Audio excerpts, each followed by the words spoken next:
आनमा रङरङ्गी केलामा खुरुजी ल एकचर चेक ल दुजी। साझा सवालमा स्नेहा झाको नमस्कार। संविधान ऐन कानुनले मातृभाषामा पढ्न पाउनुलाई मौलिक हक भनेको छ, तर खासमा यसको कार्यान्वयन कस्तो भएको छ त? यसबारे बुझ्न अहिले म रसुवा जिल्लाको ठुलोभारको भन्ने ठाउँ आइपुगेको छु। यो ठाउँ चिनको नाका रसुवागढी नजिकै पर्दछ। मेरो नाम रामसुन्दर यादव हो, घर सिराहा जिल्ला र म यो रसुवा जिल्लामा यो स्कुलमा 16-17 वर्ष भएर म प्रधानाध्यापक पदमै नियुक्ति दिएको छ। तामाङ भाषा नबोलिकन त उपाय नै हुँदैन। तपाईँ इङ्ग्लिस पढाउनुहोस्, तामाङ भाषा ऊ बोल्दिहाल्छ।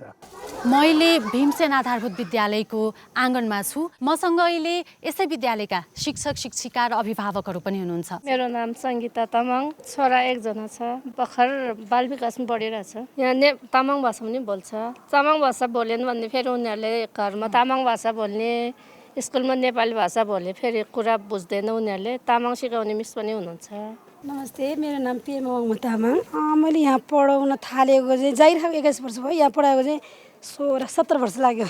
तामाङ भाषामा पढाउने गर्नुभएको छ कि नेपालीमा पढाउने गर्नुभएको? होइन, यस्तो हुन्छ, नेपालीलाई नेपाली भाषा पढाउनु पर्यो, अरू विषय चाहिँ तामाङबाट उल्था गर्छु। 3 कक्षासम्म चाहिँ अब पुस्तक पनि तयार छ। मातृभाषामा पढाइ गर्दाखेरि विद्यार्थीलाई के फरक पारेको रहेछ? के फरक भन्दाखेरि उनीहरू रमाउँदो रहेछ अलिकति। हामीले अब तामाङको गीतहरू गाइदिने, तामाङ भाषाबाट उनीहरूसँग अब कति कुरा सेयर गर्छ नि त, त्यो भएपछि अलिकति रमाइलो हुने, सानैदेखि स्कुल आउन मान्ने। जुन पनि मातृभाषा त्यो समाजको लागि एकदम प्यारो हुन्छ। मैले अनुभव बटुलेको छु र समाजबाट बच्चा 81 स्कुलमा आउँदाखेरि सर मिसले उसले बोल्ने भाषामा अलिकति सम्झाउन सक्नु भएन भने त्यो बच्चा स्कुलमा टिक्नलाई गाह्रो हुन्छ। यो रसुवा आएर चाहिँ तराईको प्रधानाध्यापक भेटिनु भयो, जसले तामाङ भाषामा पढाइदिँदै हुनुहुँदो रहेछ। अब हामी तराईमा पनि जान्छौँ र त्यहाँ पनि हेर्छौँ कसरी पढाइ हुँदो रहेछ मातृभाषामा। यो अहिले हामी कपिलवस्तु जिल्लाको बुद्धभूमि नगरपालिकाको बकुलीपुर भन्ने ठाउँमा रहेको जनकल्याण माध्यमिक विद्यालयमा छौँ। म चाहिँ यो विद्यालयको प्रधानाध्यापकज्यूबाट कुराकानी सुरु गर्छु। नमस्ते, म टिकाराम खनाल।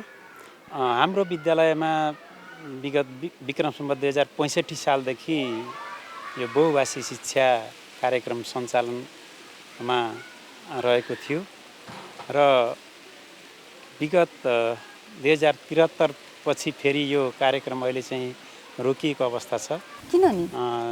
विद्यालयले आफ्नै बजेटबाट पाठ्यपुस्तक प्रकाशन गरेर हाम्रो मातहतमा अरू 4वटा विद्यालयहरू पनि मा पनि त्यो चाहिँ बहुभाषी कार्यक्रम सञ्चालनमा आएको थियो र ती सबै विद्यालयलाई पाठ्यपुस्तक निःशुल्क उपलब्ध गराउनको लागि अब नेपाल सरकारबाट पनि थप बजेटको व्यवस्था नहुने अनि विद्यालयको आन्तरिक ईश्वरले पनि त्यसलाई थाम्न सकेन। त्यो कारणले गर्दा पनि हामी त्यसलाई चाहिँ बन्द गर्न पुग्यौँ। मसँग चाहिँ यो प्रदेश 5 को सामाजिक विकास मन्त्री सुदर्शन बडाल हुनुहुन्छ।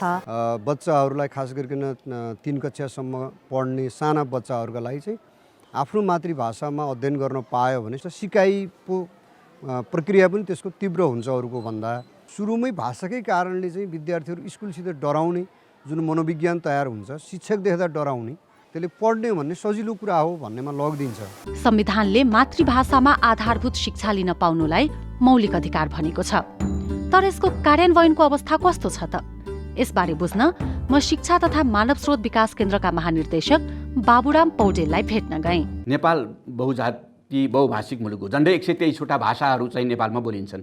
ती भाषा बोल्नेहरूमध्ये सबै भाषा त्यही स्तरमा छैनन्। कुनै भाषामा अत्यन्त अल्पसङ्ख्यक छन्। त्यो भाषाको लिपि हामीसँग सुरक्षित छैन। त्यो भाषा जान्ने पहिला त पढाउनलाई त त्यो भाषा जान्ने शिक्षक चाहियो नि, विज्ञ चाहियो नि। म हरिनारायण शाह, परवानीपुर गाउँपालिकाको अध्यक्ष। अब हामीले सजिलो त के लाग्छ भने आफ्नो भाषामा बच्चाहरूलाई पढाउँदाखेरि बुझाउँदाखेरि सजिलो हो, तर यसको प्राविधिक कठिनाइ म देखिरहेछु।